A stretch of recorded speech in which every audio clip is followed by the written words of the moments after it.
Negara Malaysia kaya dengan pelbagai spesies ikan tempatan, baik dari yang sekecil lidi hingga yang bersaiz mega.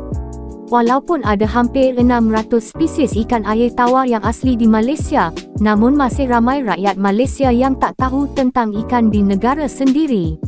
Assalamualaikum dan salam sejahtera. Nama saya Cik Siti Sepat.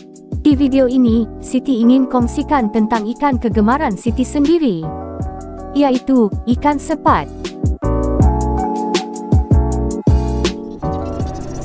Video ini dibawakan khas oleh Jejak Air Tawar.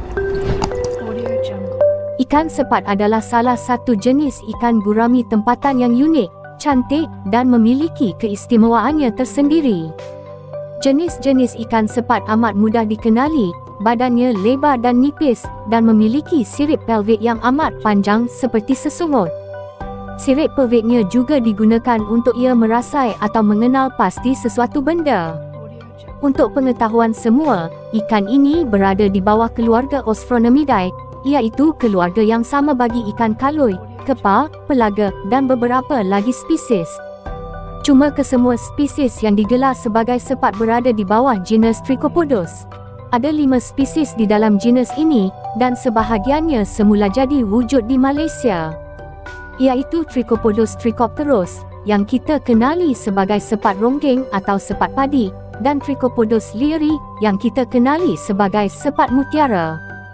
Namun ada 2 spesies sepat pendatang di Malaysia, iaitu Trichopodos pectoralis yang kita kenali sebagai sepat siam dan Trichopodos microlepis yang kita kenali sebagai sepat bulan. Kemunculan kedua-dua spesies sepat pendatang ini telah menyebabkan kekeliruan masyarakat tentang spesies sepat yang asli di Malaysia, kerana ada spesies yang telah dibawa masuk ke Semenanjung sejak 100 tahun yang lalu. Oleh itu, mari kita kenali spesies sepat yang ada di Malaysia secara ringkas. Jika di luar negara, sepat ronggeng atau sepat padi digelar sebagai tree spot gurami kerana ia memiliki tanda bulatan hitam di pangkal ekor, di tengah badan dan matanya dirujuk sebagai tanda yang ketiga. Kebiasaannya ia kelihatan berwarna perak sama ada cerah atau gelap, ada juga yang berwarna ungu kebiruan sedikit. Kesemua variasi warna ini biasanya dipengaruhi oleh faktor habitat, warna air dan pelbagai lagi. Badan sepat ronggeng memiliki jalur-jalur hitam menegak tidak sekata.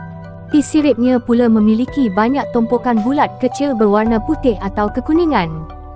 Siripnya kebiasaannya berwarna kuning keorenan atau kemerahan sedikit. Namun warna badan dan jalurnya mungkin akan pudar apabila ia berada dalam keadaan stres dan badannya akan kelihatan lebih cerah. Cuma, harus diingatkan bahawa ada variasi sepat ronggeng yang komersial dalam pasaran ikan hiasan, antaranya seperti opaline dan gold. Variasi komersial ini bukanlah warna yang asli, ia terhasil dari pembiakan secara terpilih di Thailand, namun ia adalah spesies yang sama dengan spesies di Malaysia. Ikan sepat ronggeng adalah spesies sepat asli yang paling meluas taburannya di Malaysia. Ia boleh ditemui hampir di pelbagai jenis habitat, baik di sawah, paya, hinggalah ke sungai utama. Malahan ia turut ada ditemui di lopak-lopak kecil, kerana spesies ini agak lasak dan mudah beradaptasi. Sepat ronggeng boleh membesar sehingga 6 inci. Sepat mutiara pula memiliki penampilan yang berbeza berbanding sepat ronggeng. Sepat mutiara biasanya kelihatan berwarna agak kemerahan, dan di badannya memiliki banyak bintik-bintik kecil berwarna putih, dan ia memiliki garisan hitam melintang yang jelas. Habitat sepat mutiara agak terhad berbanding sepat ronggeng. Kebiasaannya ia mendiami kawasan paya dan anak sungai berpaya yang kecil. Taburan populasinya juga terhad di kawasan rendah, terutamanya di kawasan yang jauh ke hilir, berbeza dengan sepat ronggeng yang boleh ditemui hampir di semua kawasan sehinggalah ke kawasan hulu yang lebih tinggi. Ikan sepat mutiara boleh membesar sehingga sekitar 5 inci. Sepat pendatang ini iaitu sepat siam pula pada asalnya berwarna perak sama ada cerah atau gelap, dan kadangkala ada yang berwarna kehijauan atau kekuningan sedikit akibat dipengaruhi faktor habitat dan juga keadaan air. Badannya ada kelihatan garisan hitam melintang. Di sesetengah habitat, siripnya akan kelihatan berwarna kemerahan. Untuk pengetahuan semua, sepat Siam telah dibawa masuk dari Siam atau kini dikenali sebagai Thailand ke Semenanjung sejak tahun 1920-an lagi atas alasan untuk menambah sumber makanan di perairan tempatan. Negeri pertama yang dibawa masuk ialah negeri Kedah. Namun ikan ini telah membiak ke lebih banyak kawasan dan mungkin telah dibawa ke negeri lain di Semenanjung. Kerana itulah kini ia boleh ditemui di kebanyakan negeri dan ia boleh ditemui di pelbagai jenis habitat. Akibatnya, kemunculan sepat Siam telah membantutkan pembiakan spesies sepat tempatan di atas faktor persaingan habitat dan juga sumber makanan bagi spesies sepat tempatan. Ini berlaku kerana saiznya yang lebih besar berbanding sepat tempatan. Ia boleh membesar sehingga 12 inci. Lagi satu sepat pendatang iaitu sepat bulan pula memiliki penampilan yang lebih ringkas. Ia berwarna perak atau kebiruan sedikit dan tidak memiliki sebarang corak yang ketara seperti sepat yang lain. Pada awalnya ikan ini mula dibawa masuk ke Malaysia untuk pasaran ikan hiasan, namun ada pihak-pihak yang tak bertanggungjawab telah melepaskannya ke perairan tempatan dan ia telah berjaya membiak di sesetengah kawasan. Walaupun ia tidak banyak ditemui seperti mana sepat Siam dan hanya boleh membesar sehingga 6 inci, kemunculannya sedikit sebanyak tetap memberikan saingan habitat dan sumber makanan kepada spesies sepat tempatan.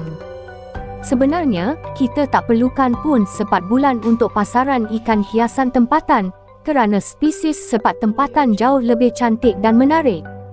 Jika atas alasan sumber makanan, kita juga tak perlukan sepat Siam, kerana di Malaysia ada saudara kepada ikan sepat yang jauh lebih bagus dan lazat untuk dijadikan sebagai makanan, iaitu ikan temakang. Ikan temakang memiliki isi yang tebal, lazat dan saiznya juga sangat besar. Ia juga jauh lebih lazat dari tilapia.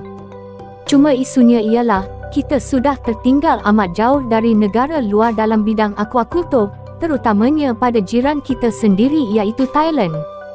Kita lebih fokus pada penternakan spesies asing, kerana penternakan ikan asing sudah lama berjaya di dalam pasaran. Kerana itulah kita lebih memilih jalan mudah dalam bidang ini, dengan cara mengimport ikan asing tersebut untuk keuntungan yang lebih cepat dan mudah.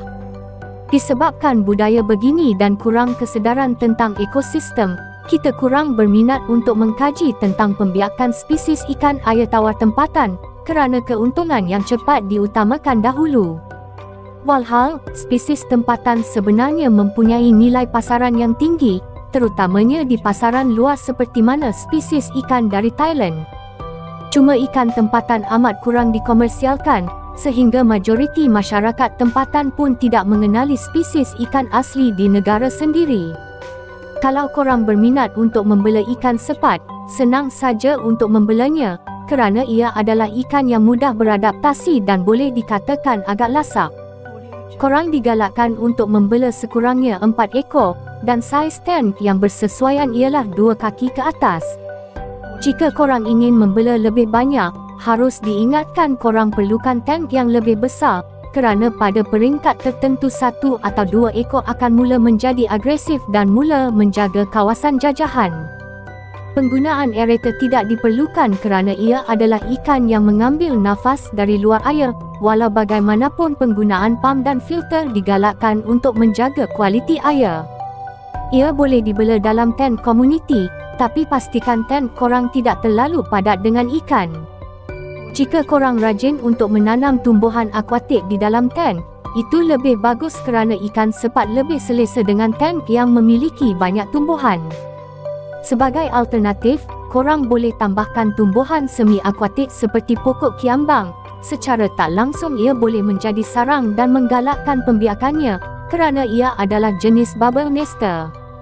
Memandangkan dietnya adalah jenis omnivore, makanan jenis pelet boleh diberikan, tapi pastikan saiz makanan itu sesuai untuk saiz mulutnya.